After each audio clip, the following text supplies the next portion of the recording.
ખબરોમાં આગળ વધીએ વડોદરાની વાત કરવામાં આવે તો વડોદરા આરટીઓ કચેરીના અધિકારીઓ દ્વારા વિવિધ બ્લેક સ્પોટ ખાતે મુલાકાત લઈ શહેર જિલ્લામાં વર્ષ 2024ના 19 બ્લેક સ્પોટ જાહેર કરવામાં આવે છે। વર્ષ 2022થી 2024 એટલે કે 3 વર્ષમાં શહેરમાં એકઠા બ્રિજ પર 5 અકસ્માતના 7ના મોત,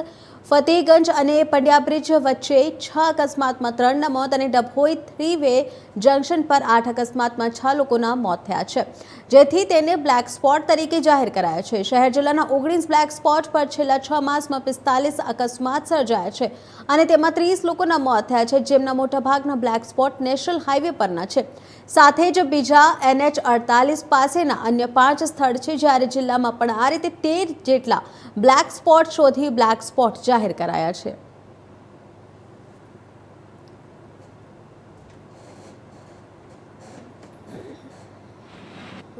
બ્લેક સ્પોટ એ એવી જગ્યા છે કે અમુક 500 મીટરનો વિસ્તાર કે જ્યાં વારંવાર અકસ્માત થતા હોય અને ફેટલ પણ થતા હોય એવી જગ્યાઓ VMC, ટ્રાફિક પોલીસ, NHAI અને તમામ ભેગા થઈ અને સ્પોટની વિઝિટ કરવામાં આવે છે અને ત્યાં જે રોડ એન્જિનિયરિંગમાં શું ખામીઓ છે તેનું ઓડિટ કરવામાં આવે છે અને તે મુજબ ભવિષ્યમાં આ બ્લેક સ્પોટ કઈ રીતે નીકળી જાય અને ત્યાં અકસ્માતો ઓછા થાય તેનું ઓડિટ કરવામાં આવે છે। સાહેબ, ખાસ કરીને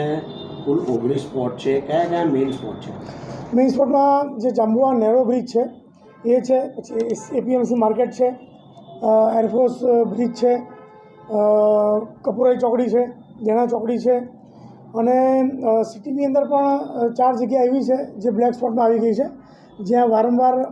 અકસ્માતો થાય છે અને ફેટલ પણ થાય છે। એમાં એક જગ્યા છે ડભોઈ 3 રસ્તા અને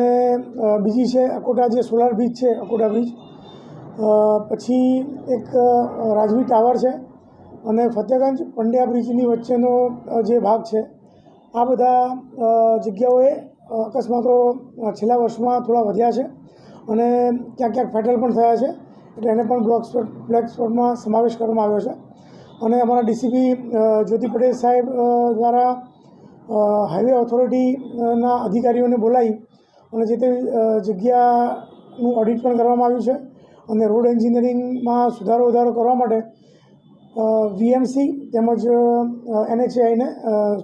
જરૂરી સૂચનો કરવામાં આવ્યા છે। સાહેબ, એને કઈ રીતે સમાવી લેવામાં આવશે? કારણ કે ત્યાં જ અકસ્માત થાય છે અને એને બ્લેક સ્પોટ નક્કી કર્યો છે, તો પછી ત્યાં કોઈ કામગીરી એવી કરવામાં આવશે કે જેથી ત્યાં બનાવ ના બને? હા, જેમ કે ફતેહગંજ અને પંડ્યા બ્રિજની વચ્ચેનો જે રસ્તો છે એ એટલો પહોળો હોવા છતાં ત્યાં એક્સિડન્ટ થાય છે, કારણ કે પંડ્યા બ્રિજથી નીચે આવતો ટ્રાફિક, ઉપરથી આવતો ટ્રાફિક અને ત્યાંથી ફતેહગંજ બ્રિજથી નીચે ST બસ સ્ટેન્ડ તરફ વળે છે એનો ટ્રાફિક, પોલિટેકનિક તરફ આવતો સર્વિસ રોડનો ટ્રાફિક, ઉપરથી આવતો ટ્રાફિક, એ જે મર્જ થાય છે, ભેગો થાય છે, એવી પરિસ્થિતિમાં આ અકસ્માતો થતા હોય છે। એટલે એનું ઓડિટ કરી અને જરૂરી બોલાર્ડ્સ લગાવવા, જરૂરી ડિઝાઇન કરવી, જ્યાં પિચિંગ કરવાનું છે, રોડ સરખા કરવાના છે, જ્યાં પટ્ટા મારવાના છે, એ તમામ જાતની વિગતો VMCને રિપોર્ટ દ્વારા મોકલી આપવાની છે અને એના આધારે એનું જે રોડ ઓડિટ પ્રમાણેનું કાર્યવાહી થશે તો આગામી સમયમાં એના અકસ્માતો ઘટશે